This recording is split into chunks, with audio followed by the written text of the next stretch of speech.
I need you guys to know I just filmed a 40-minute clip talking about this topic, and somehow it did not save to my memory card. I turned off the camera to go and turn on my AC because it's so freaking hot in here, and the camera malfunctioned and none of the footage saved, and I don't really know what happened. So things are going well.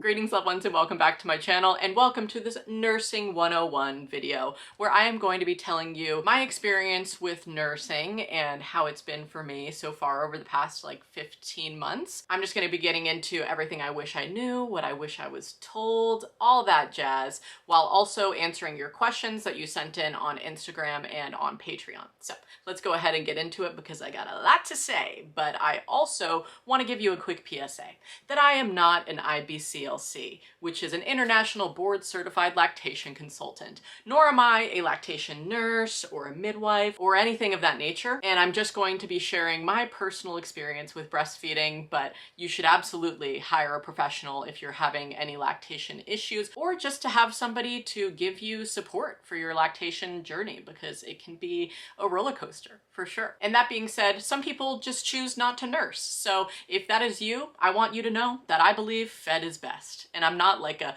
breast is best person, even though I'm filming this breastfeeding video. That was just a decision I made for me and our baby. But some people choose to never nurse, or some people choose to nurse as well as combo feed with formula, or some people just choose to do formula altogether. And that is totally fine by me. So just wanted to give you that little tidbit before we get on into this video. And the first thing that I want to talk about is basically just when I decided that I wanted to nurse and what that research and planning sort of looked like for me when I was pregnant. So I guess growing up, I always just like assumed that I would breastfeed my baby, but I had no idea what that would look like until I got pregnant and I started asking some of my friends with children about the experience. One of my friends who has had 3 kids suggested that I go and take a course on Lactation Link, which I highly recommend. It was pretty easy peasy. There was like some questions that you went through just to make sure that you got the gist of what they were teaching you. And I'm gonna be honest, I downloaded all of the material because I paid for it, and sometimes I just send it to my friends who are pregnant for free because I believe that this knowledge should be free and not behind a paywall, hence why I'm making this video. And then also during my pregnancy, I read Ina May's Guide to Breastfeeding, which I just want to say, in case you read the book or pick it up, that it is not an unbiased text at all. She is very much so breast is best, which like, it is nice to hear all of the benefits of breastfeeding, but I think that we can hear those in a way that's not, you know, undermining other people's experiences. And so, yeah, I just want you guys to know that in case you do choose to read that book. And along with all of that, I wanted to answer this question about pregnancy. So this person asked, when did your nipples start leaking any sort of liquid while pregnant, if you can remember? And I never had any colostrum leaking while I was pregnant in my 3rd trimester. Some people do, and colostrum is like a thick, yellow, creamy paste, basically, that helps boost your baby's immune system when they come out of the womb and are learning life on Earth. And sometimes it can leak into your bras and stuff like that when you're pregnant. And if that does happen, which it did happen to one of my friends, she got these colostrum collector syringes from Haka. I'll put a photo of them on the screen for if you've never seen something like this, but it's essentially just to like, yeah, syringe out the colostrum so you can save it and freeze it. But I never had that happen to me, so I just waited for my baby to be born to figure out how to get the colostrum into her body. And I do want to say that experience is definitely the best teacher when it comes to nursing. Like, you don't know unless you try it, and you can read all of the books and do all of the prep work, but there's nothing like the real thing. So once my baby was earthside, I had a home birth. So I gave birth in a birth tub in like this corner of our bedroom, and then I was moved to the bed, and I was laying in bed, and I was waiting for the thing that I saw on my Lactation Link video, which was a whole section dedicated to talking about the breast crawl, which is something that newborns do, where they're laid on your stomach and then they start crawling up your chest towards the nipple because they can smell it and sense it, and it's just that innate response. And I told one of my midwives, Tanya, that I was waiting for her to do that, and she very kindly and gently was like, sometimes babies need a little bit of help. So she picked her up and she put her in, you know, the cradle position and tried to latch Corvidia to my breast. And I would say for at least that first, so she was born on a Thursday morning, early in the morning. And I think for that Thursday, Friday, and even into that Saturday, she was just sort of suckling, but I don't think she had a deep latch, which is what they call, like, I'm gonna give you an example of what it would look like, even though I'm an adult. Just imagine a little tiny baby's mouth latching onto your breast, not your nipple. They call it breastfeeding for a reason. They're going to have like a guppy kind of a look. So like their lips will be like this, and they'll take your breast tissue, so not just your nipple, but like the tissue around it as well, into their mouth. It's a significant amount of your breast, and it has to be enough so that the nipple can hit the top of their palate on the roof of their mouth, and that will trigger a suckle reflex so that they will start swallowing your milk. And when you've never nursed before, you're not sure what it's supposed to feel like. So I was like, I think she's getting something. I don't know. But in the womb, your baby is fed by your placenta, which they are connected to by the umbilical cord. So when the umbilical cord is cut, then them feeding off of your placenta is no longer, and then they transition to drinking colostrum. And so we were kind of learning each other, getting that nursing bond going. Her spit as well was going into my nipple, which is one of the most amazing things about nursing. And it sounds kind of strange, but I find it just really intriguing. But basically there are like little tiny pores in your nipple, and the baby's spit goes inside of those pores, and then your body will make milk in response. So your body does this amazing thing of recognizing the baby's spit profile, and later on when your baby gets their first cold, then your body will like produce more antibodies in the milk to help them get better. And it's just, it's incredible. But at least we were having that kind of response, right? But I think on that Saturday, so like day 3 postpartum, I had my milk come in for the first time, and my midwives warned me, as well as my husband and my mom, who was visiting and caring for me postpartum. They were like, hey, just so you guys know, Meghan is going to be very tender, is the word they used, when her milk comes in, and you know, emotions will be heightened, and just so you know, to navigate that relationship a little bit differently on that day. And they were like, okay. So my milk started coming in, and I was extremely emotional. And it also was a different sensation. I wouldn't call it painful, but it was like, whoa, these boobs are rock hard, honestly. And something that helped me at least navigate that sort of sensation was getting in a hot shower and taking a washcloth and like wringing it down my boob to like express the milk out a little bit. And obviously pumping helps too. But I wanted to talk about the emotional side of that a little bit, because there are so many hormones at play during those first few days and throughout a lot of postpartum, right? But like a huge drop and shift in hormones from pregnancy to very early postpartum. When you are sleep deprived, you're trying to learn your baby and how to have another human survive under your watch. And you're like, am I doing all of this right? And then, you know, the milk is coming in and you're trying to learn how to nurse, and it's all heightened and people are visiting you and you're like, oh, what's happening? And so that tenderness that my midwives warned us about can also be described as the baby blues, where you might feel pretty sad or you're crying a lot. And this is all because of certain hormones. Number 1, prolactin, which is making you produce milk, is totally surging and going all crazy. But also I wanted to say a little bit about the D-Mare reflex, which I just learned about while researching for this video, which is the dysphoric milk ejection reflex, where oxytocin is released to trigger milk letdown. And letdown is a word that you'll hear a lot when you start nursing, but it's when your body lets the milk down for your baby to suckle. And while that oxytocin is being released and you're like, woo, this is awesome, cuddle hormone, everything's great, it can also suppress your dopamine, sometimes causing a sudden drop, producing sadness, anxiety, or even panic. So if you had panic attacks in those first few days, I know I did, I was just so heightened, and I really needed support. So I'm so glad that my midwives were doing so many home visits around this time, and I had friends to reach out to who had been through this, and I really think that a support network is so vital. I mean, when you have amazing support as well, sometimes it can make you emotional. Like, I literally remember Finley coming into the room and bringing me breakfast in bed or something, and I was like, I'm just feeling like so emotional and supported by you. So I was like crying about that, but then I would also cry because I felt like I wasn't doing a good job and I didn't know if she was getting enough milk. But I just want to say, those emotions and that heightened time, if that continues and you are starting to have like suicidal ideation or other really dark thoughts, and it's going on for weeks and perhaps months on end, you should look into getting a therapist or a counselor who can help you with diagnosing possible postpartum depression and offering you support in that area. So I did want to just highlight that difference between DMARE response and postpartum depression. But next, I got a very valid question, which is, how do you keep track of how much the baby is eating?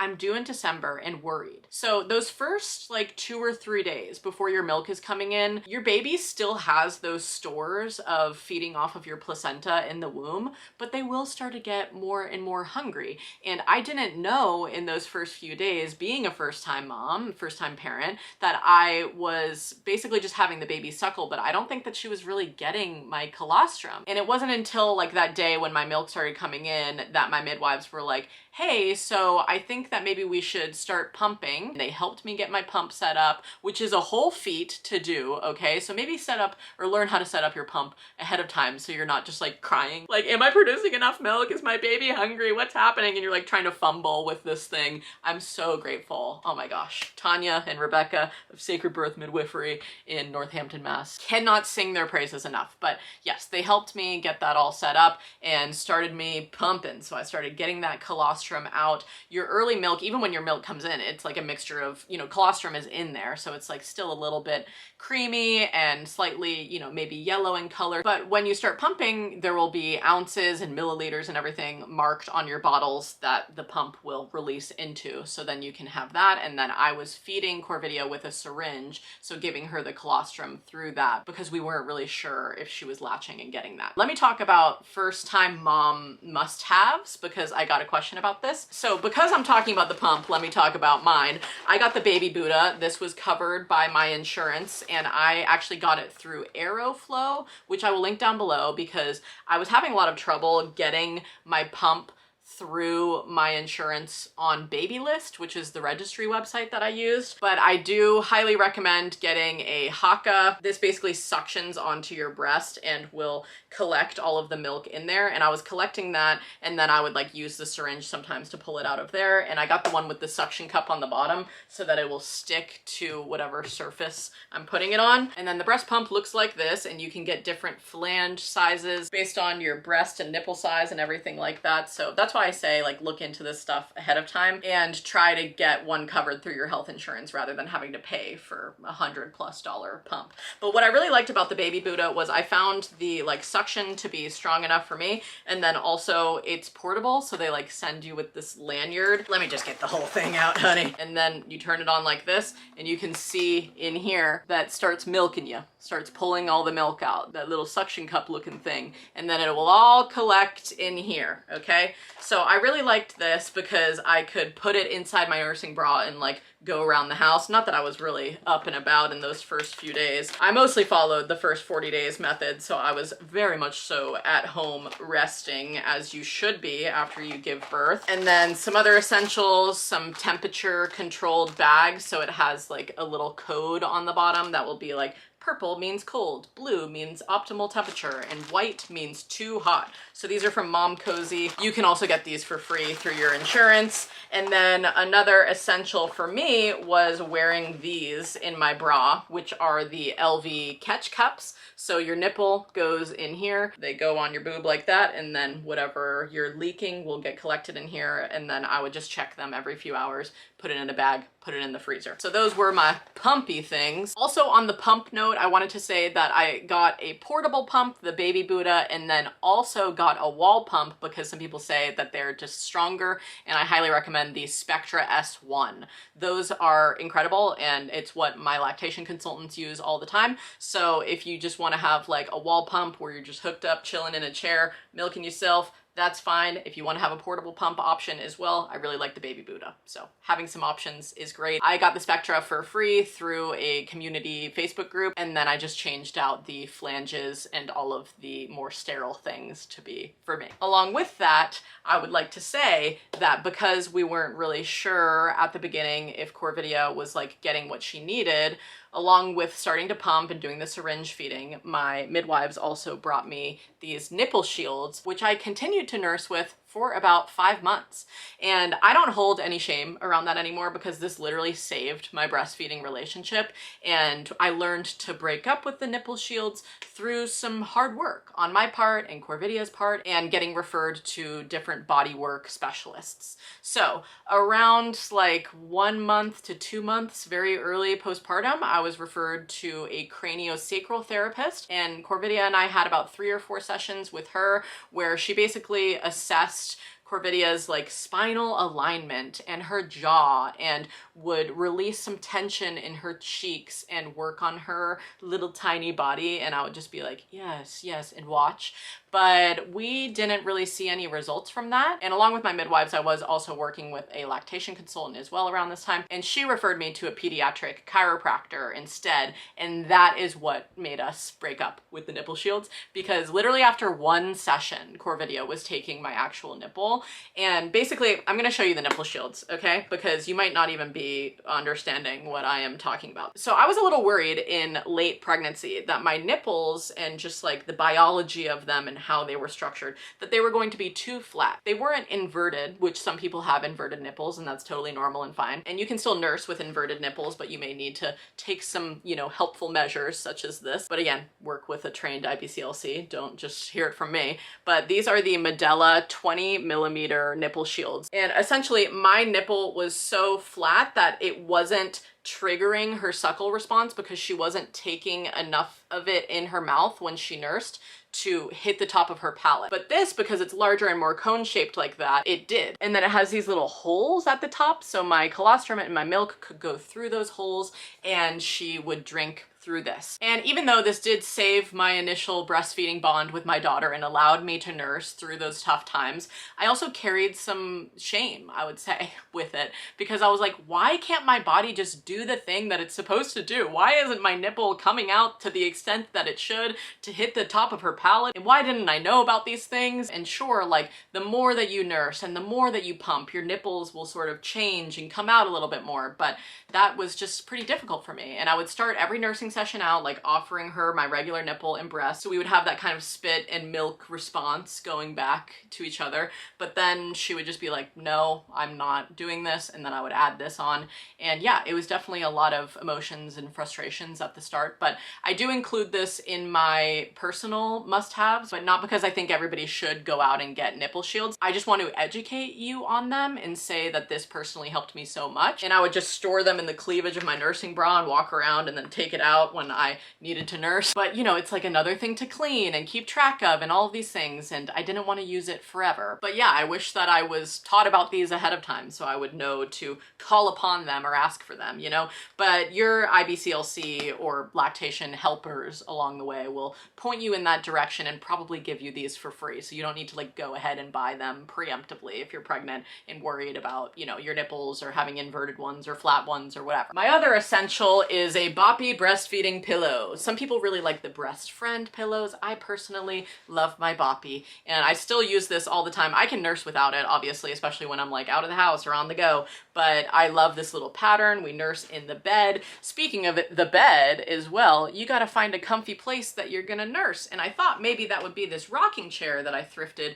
when I was pregnant and nesting, but instead I just nurse in the bed, and I sit in this little husband pillow that I will link down below because I freaking love it. The washable cover is iconic. I love the armrests. There's even like a little pillow insert that you can put for your low back. It's great. And that was a little postpartum gift from my mom. And yes, these pillows are amazing. And then also you're gonna need some nursing pads to absorb all of the milk that you're leaking. So I really suggest wool nursing pads because they're reusable. You can just hand wash them with wool detergent and lay them out in the sun to dry. They are naturally antimicrobial, which helps fight against mastitis and these other issues. So I have these thicker ones. I'll link all these things down below. These are from Green Mountain Diaper Company, both of them, but they're like two different brands. So these are my thinner ones, and I would like wear these thicker ones in my bra overnight. And then also this nipple butter helped me so much with chapped nipples and avoiding those, and also kind of lubing up the nips before I pumped. And speaking of lubing up the nips, my midwives early on when I was learning how to pump would tell me to oil up my boobs and nipples with extra virgin olive oil. And that is also antimicrobial, and that helped really like get my boobs used to being in the milker. Because it is a strange sensation, and your boobs can get chapped from just like this new sort of overuse that you're doing. And if you do get chapped nipples or have these issues where your nipples are really hurting, I really recommend Silverettes. And the silver is going to help heal all of the wounds. And also what's really cool about these is they have this program when you're done with them and no longer, you know, having kids, you can send them in and turn them into a necklace. I love that. And supplementation wise, to help if you get clogged ducts, I just take one of these every day for maintenance now. Sunflower lecithin. There's also soy lecithin, but I prefer the sunflower one, and it supports your milk flow and helps sort of internally lube up those milk ducts so you can avoid getting clogged ones because it's always very painful. And also for milk support and production, I would put this into smoothies. You can use this to bake like, you know, lactation cookies as well, which they have a nice little appealing photo of on here. So brewer's yeast powder was a total essential for me. I don't use it as much now because we're just like in the flow, but early on I was like, yes, put that in all of my smoothies. And then also electrolytes, because the nursing thirst is so real. Ever since I started my breastfeeding journey, I keep this jar of Element electrolyte packets on my nursing cart back there for easy access. Each salt stick contains 1,000 milligrams of sodium, 200 milligrams of potassium, and 60 milligrams of magnesium with no added sugar. Sodium is a key component of breast milk, and since I have been nursing for 14 months and counting, I still rely heavily on electrolytes to help with my milk supply. Pregnant or nursing folks may even want to increase their sodium intake by a gram or two from the recommended 4 to 6 grams to help replace what's going to the child. Low sodium levels can elevate stress hormones like cortisol, norepinephrine, and epinephrine, but postpartum is already such an elevated time for hormones, so I try my best to keep my levels in check, drink my electrolytes, and stay hydrated. The 8-count Element sample pack has 2 of each of their most popular flavors: citrus, raspberry, watermelon, and orange salt. I always mix a salt stick into my water bottle and just sip throughout the day, enjoying their wide range of flavor options. My current fave is their new lemonade flavor, and lemonade is genuinely my favorite drink of all time, so this is just delish. So if you want to try it out for yourself and get some more electrolytes in your life, you can get a free sample pack of Element's most popular drink mix flavors with any purchase at drinklmnt.com/Meghan Hughes. Find your own favorite flavor or share them with a friend. If you give it a try and don't like it, it's risk-free. Element will give you your money back, no questions asked. If you're not digging it, just give your Element to a salty friend. That's drinklmnt.com/Meghan Hughes, or click the link below to get a free sample pack with any purchase. Thanks, Element, for sponsoring this video. I'm sweating so much. I need this now. Now let's talk a little bit more about common problems. So I had some questions asking if I ever dealt with thrush or with mastitis. I know we talked a little bit about chapped nipples and what to do with all that and adding on your nipple butter and whatnot, but I've never had thrush, thank God, freaking knock on wood, but I have had mastitis once and then a clogged duct from a milk bleb later on. So let's talk about all of that, because one of my patrons said, I'm almost 7 months postpartum and I wish I had known more about clogged ducts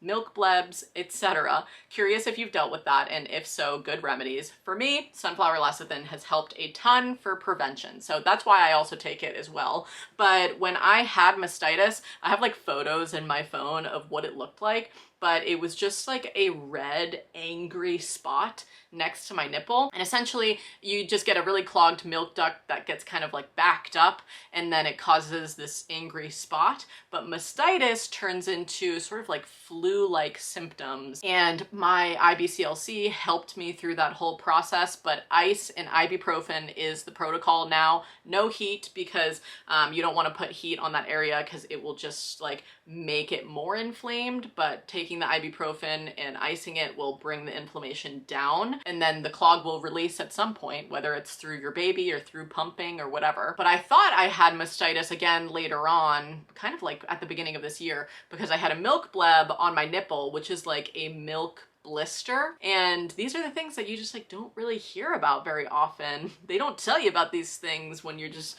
chilling talking to your friends. I mean, we should be talking about these things, but yeah, I had a milk bleb. Basically, I took an Epsom salt bath and was relaxing, and then I went back to nursing, and I was on the phone with my lactation consultant while Corvidia was nursing, and then I was like, ooh, ow, and then I looked down and she had like burst it, and then my lactation consultant said that it was like I brought a tow truck to a 10-car pileup, and now everything was going to be ushered through. So that was not chill, but it happens, you know? And just trying to like not wear super tight fitting bras and all that kind of stuff can sort of help prevent that, and the sunflower lecithin and whatnot. But sometimes you're just gonna face those things and then deal with them and move on. And that was something that surprised me about nursing. I didn't really know to expect that. And somebody asked about that, like, what surprised you the most about breastfeeding? For me, it was the insatiable hunger. So I would agree with that. And then I would also add on to that the insatiable thirst. I felt like that episode of SpongeBob when he goes into Sandy's little terrarium underwater and is like, water! That's how I felt for so long, and honestly still feel a lot of the time. But it has gotten a lot better since the early postpartum days, when you're like having the night sweats and your body fluids are just so out of whack. But now that I've given you more of like my backstory with nursing and the nipple shield and the body work, and now where we're at, like she started nursing without it at, yeah, 5 months postpartum, and since then we've added like almost 10 more months onto the end of that with breastfeeding, and it's been lovely and wonderful, but also extremely hard work. And so I guess I would also add on to that question of what surprised me the most is just the amount of time that it takes out of your life, like a lot of time, which is why I say fed is best. Some people choose to not give that time to nursing, you know, or they have to go back to work. Oh, something just flew in my eye. Or yeah, they just simply don't want to. Sometimes people have one baby and they breastfeed them, and then they're like, that was really hard. I don't think I want to do that again. And then they choose differently for their second, and that's totally valid and okay. I think that it all just comes down to your personal life choices. And for me, being somebody who works here from home, it is easier in some ways to just like exclusively breastfeed and not have to worry about pumping and being chained to the plug-in on the wall and milking yourself in the chair. But also I can acknowledge like I have the privilege of not having some job that's like, come on, you gotta get back into the office, so get that baby on the bottle so you can come back into work. And that's really, really hard. So, you know, hats off to those who also pump and those who combo feed and just like find and research all of these different things for their baby. Like, everybody's just so awesome. I love all the parents out there watching this vid. But I'm going to answer this next question now, which is it really as hard for latching and such / painful starting out as people make it sound? So my initial latching experiences weren't painful, but with Corvidia and her not really like taking enough of my breast tissue, it was more just like hard and frustrating, because I was just like, how do I get her to take more of my breast? And I would like do these folding techniques and like try to offer my nipple in a certain way, and, you know, do different positions like the football hold, or I would like flip her around the other way, or I would try to like lean back and do the koala hold, or however they name these things, you know? Sorry for the saw sound. But yeah, I mean, it's just tough, man. It's tough to navigate emotionally, I think, more than anything. And it's just hard work to like research and figure out what's best going forward. And I think hard for a lot of people to make that call, like, I don't want to do this anymore, because then you have like guilt and shame sort of like mixed up in that. I mean, not for everybody. Maybe I'm just projecting, but I think a lot of people, at least in my sort of postpartum baby and parent support group, they deal with that feeling of being like, ugh, I need to stop. And I know that our breastfeeding journey has ended, but also there's a lot of feelings wrapped up in that. Sometimes you're just in the trenches, honey, like this next person who said, I am exclusively breastfeeding my 3-week-old and definitely in the trenches. When did it get easier for you and baby? So after she started taking my regular nipple, no shield, after 5 months, I would say around like 6 to 7 months, it became a lot easier and we had a little bit more of a schedule. And also, this is something important to note about Corvidia specifically, but that girl was nursing so much. I mean, like even early on, every hour, every 2 hours, and that was like a slower period of time. Now at 15 months, we're probably in a phase of like every 5+ hours she's nursing, and it's mostly like one big nursing session in the morning, one big nursing session at night, and throughout the day kind of just sipping when she asks for milk. Sign language is extremely helpful. Milk, and we also do all done, so she knows like, you know, no, we're not doing milk right now, I'm all done nursing and we're gonna go and have something else to eat. But that's like later on, you know. So I guess, yeah, 6 or 7 months, like when you're sort of introducing your baby to solids and that kind of a time frame, and you're having other options than just yourself, because it is extremely hard to be like the sole provider of milk and nutrition and sustenance for your baby. And while it is uniquely beautiful and such a wonderful relationship and responsibility, it's also just tough. You know, both things can be true. And I had actually a lot of mourning around her starting solids, because I was like, what do you mean? She's not gonna be just turning to me for nutrition, you know? And like sort of selfishly, I felt that way about other people feeding her. I was like, oh, this was like our thing, and now other people are let in on this? And I don't think enough people talk about that, like the mourning that comes with the starting solids journey. And I felt very alone in that until somebody else at my parent group said that they felt the same way. And that's why community is everything, right? I was like, you felt that way too? Oh, I'm not crazy. But yeah, I got a lot of questions along these lines, like, was it ever hard for you? Because I'm struggling. And yes, it was extremely difficult and it took time. Like somebody else asked, how long did it take you to learn it, find your technique, and maybe get rid of pain? So yeah, I didn't really have much pain with latching in the beginning. It was more just the frustration emotionally.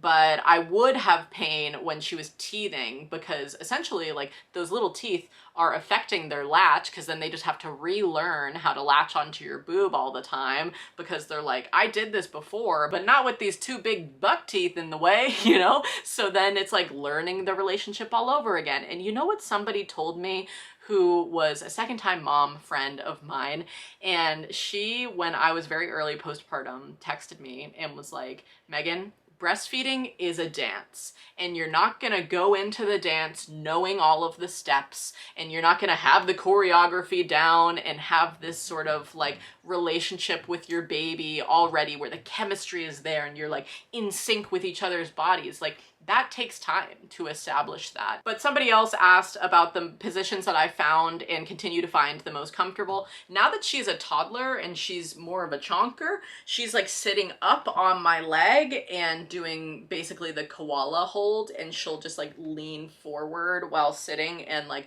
I'll just pick up my boob and give it to her and she'll suckle and then be like, okay, I'm done, and walk away. And my mom calls it going to the swim up bar. So she just comes over and, you know, hits the boob and then leaves. It's very silly. And also I do a ton of just regular cradle holding on the boppy pillow still.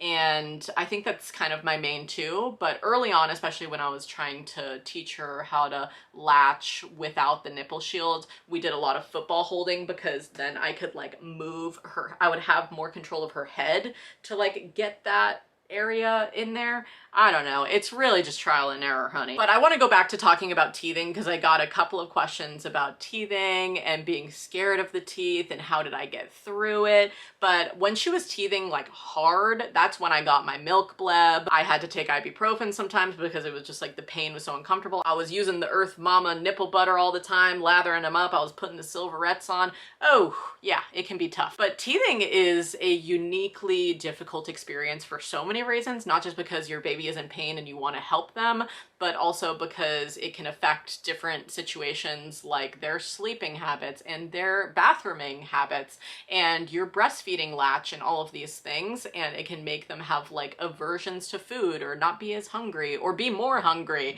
And it's just, it's so hit or miss. So I completely understand, like this person said that, you know, it's not sad, but I had to stop at 9 months because I couldn't handle the pain. And again, like that's totally valid and everybody's journey is different. But I think having all my little helpers on hand, whether that is like my support group and my lactation consultant and all these like butters and silverettes and all of these things, that helped me get through it. And now she has a lot of teeth and it's not as bad. Somebody asked, now that she's eating food, do you find that she reaches for you the same or less? Significantly less. She will snack and have other options, and then sometimes she'll just come to me and be like, milk, and I'm like, okay, we're gonna have some milk. And just like saying that to her, like it's time to have milk, is different now than it used to be, because she used to just like cry and I knew that she would want milk, but now it's more like she's understanding that she would like some and knows to ask for some and knows when also she's not interested. Like sometimes we'll be out and I'll offer the boob for comfort or something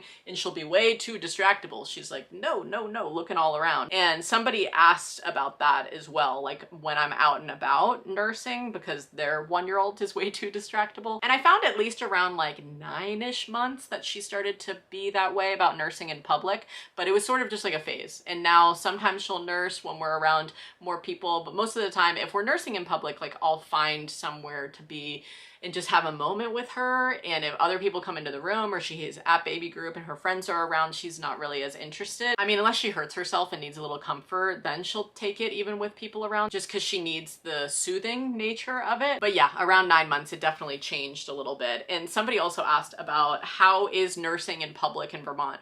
Where I live, people think it's weird, especially with a toddler. It couldn't be more breastfeeding friendly, honestly. Like I have literally never felt as though somebody is judging me or looking twice or looking too long or anything like that. The only times I ever feel that way are if I'm like around old people in a different setting than the state that I live in, and I'm like, oh, they're kind of looking at me like, what the heck is this lady doing?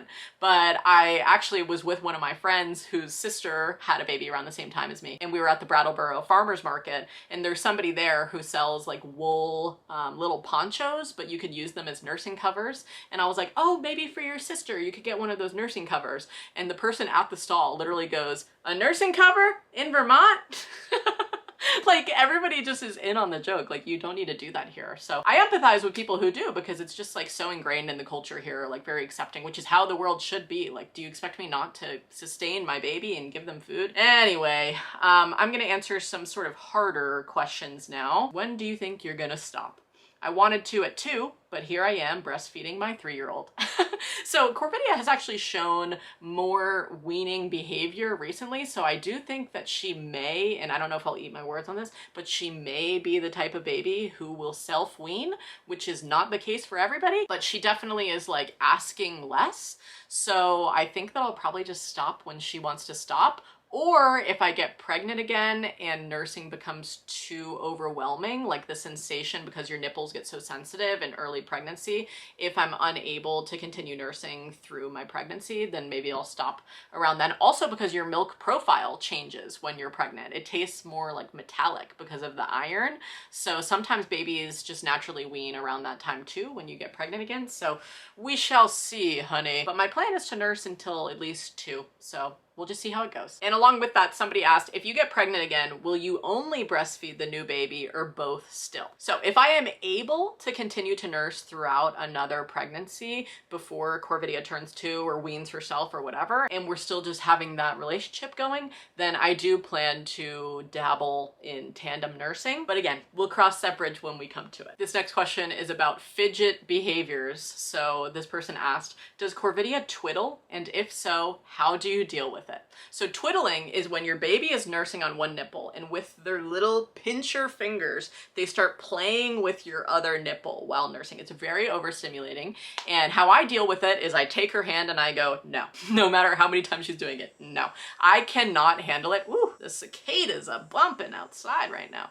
But yeah, it's a lot. So I just keep moving her hand off of me. She has been doing pinching too recently of my other boob, or while she's nursing on the same boob, pinching that one, and I'll just be like, you cannot hurt me. And honestly, if your baby is continuing to display some behaviors with nursing etiquette that are not great, then you should just end the nursing session. At least this is what my lactation consultant says. Take them off, like break the latch. Oh my God, that's another thing that I never knew, is that you need to fish hook your baby to get the boob out of their mouth. Otherwise they'll just like hold on to the nipple for so long. So you need to fish hook them and then put them to the side and say, we do not bite, or we do not pinch, we do not, you know, do whatever in a monotone voice, because some babies think it's a game. So they're like, I pinch mom, and then she's like, no, or something, you know, and she's giving me this kind of a response, and that becomes a sort of give and take game. So at least my IBCLC is like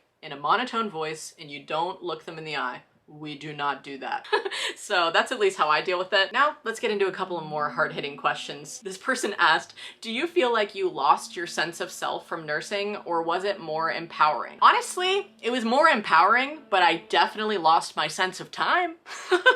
The time is just, whoo, flies out the window, especially in those early days when you're just nursing so much and they're sleeping so much, and then they're like doing contact naps on you, and you're like trying to navigate how to like transfer them into their bassinet or their crib or whatever. It's just tough. So then like multiple hours are lost because you're like, oh wait, if they just like fall asleep at the breast and here and I'm cuddling them, then that's fine. And I guess I can just like answer some emails on my phone or do some editing with like one hand across the boppy pillow. Like that was a lot of my life until, you know, things got a little bit easier months down the line. But I definitely think that the time was the biggest sacrifice for sure. And then another person asked, does it always feel nurturing and connecting to breastfeed, or does it sometimes just feel like a chore? LOL, is bottle feeding more convenient? So I don't know, because my baby never really took a bottle. She took one literally one time when I went to a yoga class, maybe like 3-ish months postpartum. That was something that I didn't even talk about, that I meant to talk about way earlier on in this video. But yeah, we didn't even offer the bottle until like 5 or 6 weeks postpartum. And some people are like, oh yeah, wait at least a month to establish the breastfeeding bond. Some people are like, offer the bottle literally on day 1. And I'm not going to tell you what to do. I think it's such a personal journey, but I will say for my second baby, we're going to try a little earlier, because she was just like, no. And she was kind of the same way about pacifiers. Nope. I just want the boob, or the nipple shield with the boob or whatever. So I don't know if bottle feeding is more convenient until I have another baby and try to bottle feed more. But I can say for my friends who chose to specifically just bottle feed, they were like, it's just convenient because I have to go back to work and my husband is the one who, you know, is going to be caring for her and giving those bottles and stuff like that. So I think it's just like so different for each family. But I personally feel very nurtured and connected to her in myself when I breastfeed, because it's just like our little beautiful time where we get to learn each other and chill in the bedroom in our little place and just have like the sound machine on and like learn each other's breath and just like get to know each other. And I do think that that is what is so uniquely beautiful about breastfeeding, having that time. But that doesn't mean that you can't have that same time while rocking them and giving them a bottle, you know? So it's really just such personal choice. And then lastly, I wanted to answer this question because I had a couple of people ask a similar question about if breastfeeding has changed the look and sensations of my breasts or nipples. To answer that, yes, my nipples are less flat now and more like a little gumdrop-like because of the use. But I don't think my boobs have changed much other than that, other than just getting really large and full of milk. But then they'll deflate afterwards, so I've been told.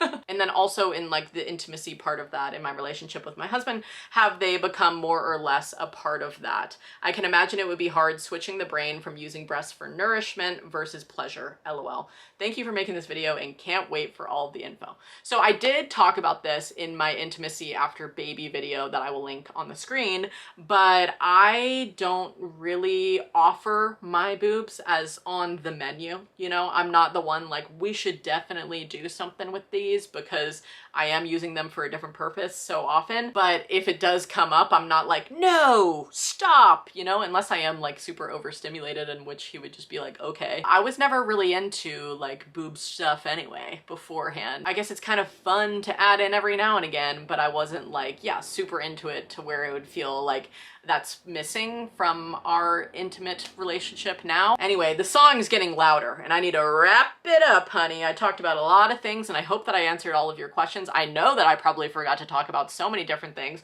but I just wanted to give you this video as a little big sister advice, what I would tell a little sister in my life or my friends, you know, about breastfeeding and the bond that it is, but also the hard work that it is. And truly, hats off to you if you are still nursing. It is a labor of love, honey. And it's tough to navigate just like all of those different latch issues or tongue ties and lip ties and stuff like that, which, did I even say this? I'm getting my wires crossed for what I filmed and the video that got accidentally deleted and then this video, but Corvidia had a weak tongue. That's why she was taking the nipple shield for so long. And my lactation consultant said maybe 5 years ago she would have referred her for a tongue tie revision, but then instead she was like, you can just do body work. But some babies have lip ties, some babies have tongue ties, and those sometimes need revision through laser surgery, and then they'll go through recovery after the surgery, and then you'll need to relearn the breastfeeding latch and all of that afterwards. But thankfully we didn't have to do that. And shout out to Elevate Chiropractic in Keene, because he helped so much with navigating that latch and getting her to break up with the shield so that we can nurse for now going on 15 months. And it feels good, brother. I feel like I got some knowledge under my belt and I am happy to relay it to all of you. Anyway, I love you. When I'm not on here, I am on patreon.com/Meghan Hughes. And I will just see you guys in my next video. Hope you learned something and I hope this could offer some support for you. Okay, stay smiling. Bye, y'all.